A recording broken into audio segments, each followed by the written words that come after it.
Imaginez un instant qu'un mystérieux virus se propage à travers le monde et transforme tous les êtres humains en terrifiants hungry, autrement dit des zombies affamés et incontrôlables. Et si, dans ce nouveau monde, ce n'étaient plus les humains, mais bien ces créatures qui dominaient la planète? C'est précisément le point de départ du film que nous allons explorer aujourd'hui. Une histoire sombre et fascinante où l'humanité perd sa place au sommet de la chaîne alimentaire. Tout commence avec Mélanie, une jeune fille que l'on découvre enfermée dans une pièce froide et sombre, baignée d'un silence pesant. Soudain, des voix de soldats résonnent à l'extérieur. Instinctivement, Mélanie se dépêche de s'asseoir sur une chaise métallique déjà placée au centre de la pièce, comme si ce rituel lui était familier. Deux soldats entrent, le visage fermé et le regard dur. Sans un mot, ils attachent fermement ses poignets, ses chevilles et même sa tête avec des sangles de cuir. Une fois immobilisée, Mélanie est conduite hors de la pièce. Dehors, elle découvre d'autres enfants, eux aussi sanglés et escortés sous haute surveillance. Ces enfants ne se dirigent pas vers une cour de récréation, mais vers une salle de classe à l'intérieur d'une base militaire. Ce camp fortifié, dirigé par des officiers et protégé par des soldats armés, ressemble plus à un centre de détention qu'à une école. Lorsque tous les enfants sont installés, l'enseignante arrive. Elle s'appelle Hélène, et malgré l'ambiance oppressante, elle apporte un peu de douceur et d'humanité. Hélène commence son cours et rapidement, Mélanie se distingue par son intelligence et sa curiosité. Elle n'est pas seulement attentive, elle semble avide d'apprendre, comme si chaque mot représentait une lueur d'espoir dans l'obscurité de sa vie captive. Après la leçon, tous les enfants sont ramenés un par un dans leurs cellules, toujours attachés, toujours sous la menace des fusils. Ces enfants paraissent calmes, presque dociles, mais la peur constante de ce qu'ils pourraient devenir oblige les soldats à rester vigilants. Le soir venu, leur repas contient parfois de petits insectes vivants qu'ils croquent sans la moindre hésitation, un détail qui rappelle qu'ils ne sont pas tout à fait comme les autres. Le lendemain, Hélène voit en Mélanie quelque chose de spécial, c'est alors qu'intervient le capitaine Parks. Il surprend la scène et reprend immédiatement Hélène, lui reprochant de s'être approchée d'aussi près. Hélène tente de se justifier. Elle explique qu'elle a seulement touché la tête de Mélanie, rien de plus. Mais Parks lui montre pourquoi c'est si dangereux. Il retire la crème spéciale qui recouvre sa main, une crème qui masque l'odeur humaine. Puis, il tend sa main vers un autre enfant. En une fraction de seconde, le regard de l'enfant change, il grince des dents, grogne et tente de l'attaquer. Ce réflexe déclenche une réaction en chaîne. D'autres enfants deviennent eux aussi agressifs, leurs instincts prédateurs prenant le dessus. Parks remet rapidement de la crème et dit d'une voix froide: « Tu vois maintenant pourquoi il ne faut jamais baisser sa garde. » Plus tard, alors qu'on ramène Mélanie dans sa cellule, le capitaine Parks s'adresse à elle d'un ton méprisant. Mélanie le fixe droit dans les yeux et lui lance: « Si j'avais une boîte où enfermer tous les démons de ce monde, je t'y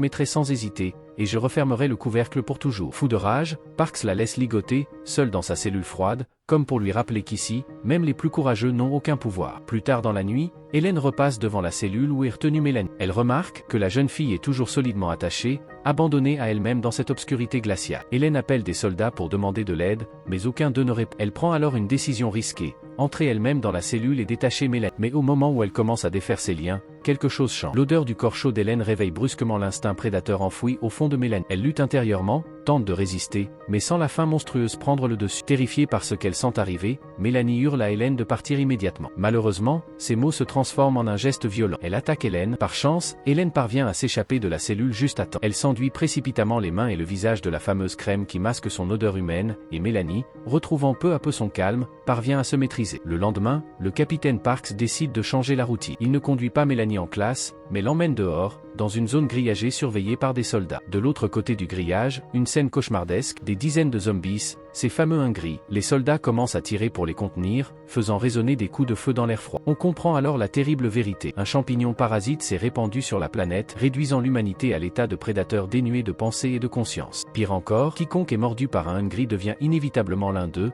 alimentant ainsi la fin progressive de l'espèce humaine. Peu après, Mélanie est emmenée dans un laboratoire. Là, son regard se pose sur un bocal contenant un cerveau, soigneusement conservé et étiqueté du numéro 13. Elle reconnaît, avec horreur, qu'il appartenait à un camarade de sa classe, disparu sans explication. Elle comprend aussitôt qu'il a été sacrifié pour des expériences et qu'il n'existe plus. Dans le labo, le docteur Caroline, accompagné de son assistant, prépare un anesthésiant pour endormir Mélanie et examiner son cerveau. Mais avant qu'elle ne puisse commencer, Hélène surgit, le regard déterminé et une bonbonne en main. Elle menace le docteur Caroline et exige qu'elle relâche Mélanie. Caroline essaie de la convaincre qu'elle agit pour une cause noble, trouver un vaccin capable de sauver ce qui reste de l'humanité. Profitant d'un instant de distraction, deux soldats surgissent et maîtrisent Hélène. Mélanie, quant à elle, est emmenée dans une autre pièce, mais le calme est de courte durée. Peu après, le chaos éclate, des hungry envahissent la base et attaquent tout sur leur passage. L'assistante du docteur Caroline est mordue, se transforme à son tour et devient une bête sans conscience. Le docteur Caroline, paniqué, s'enfuit. Mélanie, toujours attachée sur une table métallique, se retrouve seule face à la zombie. Mais Mélanie n'est pas une humaine ordinaire. Étant une hybride hungry, elle ne dégage pas d'odeur humaine. La zombie ne peut peut donc pas la détecter. Grâce à cela, Mélanie parvient à se libérer et à sortir du laboratoire. Dehors, c'est l'enfer. Les zombies s'attaquent violemment les soldats, la base brûle et tout semble perdu. Dans le chaos, Mélanie aperçoit Hélène,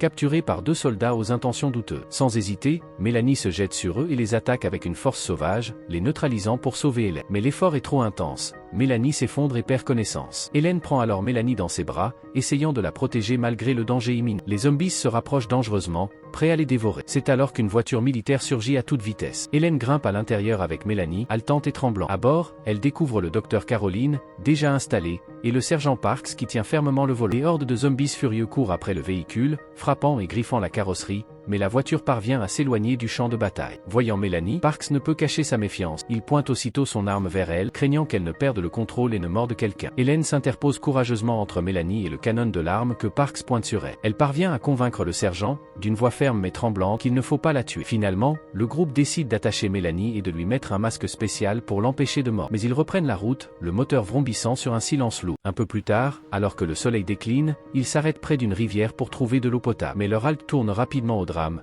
Des zombies surgissent, attirés par le bruit et l'odeur humaine. Un des soldats est mordu dans la confusion et se sait condamné. D'un geste résigné, Parks l'abandonne à l'extérieur du camion, avant de démarrer en urgence pour fuir le danger. Malheureusement, le véhicule finit par rendre là. Contraint de continuer à pied, le petit groupe progresse lentement jusqu'à atteindre enfin la ville de Londres, devenue méconnaissable, envahie par la végétation et les ruines. Depuis un point en hauteur, Parks utilise des jumelles pour observer les alentours. Il aperçoit un étrange rassemblement de Hongrie. Immobiles, figés comme des statues vivantes, semblant endormis mais redoutables au moindre bruit. Avec prudence, il conseille au groupe de s'enduire soigneusement de crème masquant leur odeur, de ne surtout pas parler et d'avancer le plus discrètement possible entre ces prédateurs assoupis. Ils avancent pas à pas, retenant leur souffle, et finissent par se réfugier dans un vieux bâtiment à moitié effondré. Là, Mélanie, les yeux brillants de curiosité, ose enfin poser la question qui la hante. Qui suis-je vraiment? Le docteur Caroline prend une profonde inspiration et révèle la vérité. Lorsque le virus a commencé à se propager, certaines femmes enceintes déjà infectées ont donné naissance à des enfants différents. Ces enfants, comme Mélanie, sont des hybrides capables de penser, d'apprendre et de ressentir des émotions. Selon Caroline, ils représentent peut-être la dernière chance pour élaborer un vaccin et sauver ce qui reste de l'humanité. La nuit tombe, apportant son lot d'angoisse et d'incertitude. Au petit matin, en regardant par la fenêtre, il découvre que de nombreux Hongries bloquent encore la sortie,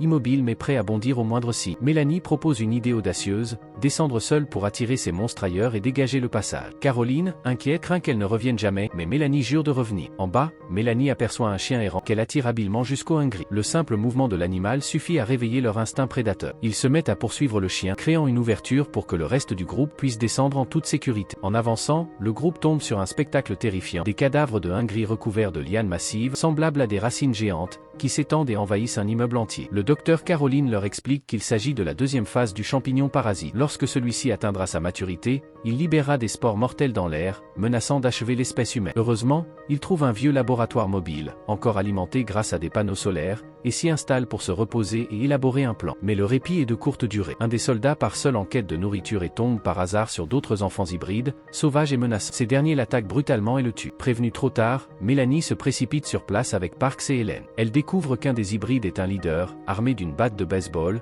qui semble contrôler les autres. Résolue à protéger ce qu'elle aime, Mélanie affronte ce chef en duel. Elle parvient à le neutraliser, lui passer des menottes et finit par le tuer avec sa propre batte. Les autres hybrides, terrifiés, préfèrent fuir et disparaissent dans les ruines de la ville. De retour au laboratoire, le climat devient encore plus tendu. Le docteur Caroline, obsédé par son objectif, tente de maîtriser Hélène et Parks pour capturer Mélanie et l'utiliser comme cobaye. Mais Mélanie, qui n'a pas fermé l'œil et reste sur ses gardes, lui fait face. Elle lui dit d'une voix ferme qu'elle est trop évoluée pour se laisser faire et qu'elle n'hésitera pas à la mordre si elle s'approche. Le docteur Caroline, les yeux emplis de désespoir, lui répond que c'est le seul moyen de sauver Hélène, la seule personne au monde que Mélanie aime sincèrement. Peu à peu, Mélanie prend conscience qu'il n'est plus question de sauver ce qu'il reste de l'humanité. Elle réalise que l'avenir appartient désormais aux hybrides comme elle, capables de penser et de ressentir. Refusant de se sacrifier pour des humains qui ont toujours voulu l'éliminer, Mélanie prend une décision radicale et sort du laboratoire. Le docteur Caroline, déterminé à l'arrêter, la suit de près. Mais à peine dehors, Caroline tombe nez à nez avec les autres enfants hybrides, plus sauvages et hostiles. Sans pitié, ces derniers se jettent sur elle et la tuent. Mélanie, consciente que la fin des humains est inévitable, décide d'accélérer le processus. Elle met le feu aux lianes gigantesques qui recouvrent le bâtiment et porte en elles les spores du champignon parasite. Ces spores se libèrent dans l'air, condamnant à terme tous les humains encore vivants et offrant ainsi un nouveau départ à la génération hybride. C'est alors que Parks réapparaît, armé et épuisé. Le regard grave, il avoue à Mélanie qu'il souhaite mourir en homme, et non pas en monstre asservi par le virus. Dans un geste d'une froide détermination, Mélanie exauce son dernier dernier veut et lui tire dessus, mettant fin à ses souffrances. Plus tard, Hélène se réveille dans ce monde transformé. Face aux grilles, elle découvre Mélanie entourée des autres enfants hybrides, curieux et attentifs. Acceptant la nouvelle réalité, Hélène reprend le rôle qui lui tient le plus à cœur, celui d'enseignant. Elle commence à leur apprendre à lire, à réfléchir, comme elle l'a fait autrefois avec Mélanie, car désormais, c'est leur monde, un monde où les hybrides représentent l'avenir. Et voilà, c'est ainsi que se termine cette histoire. Et si cette vidéo vous a plu,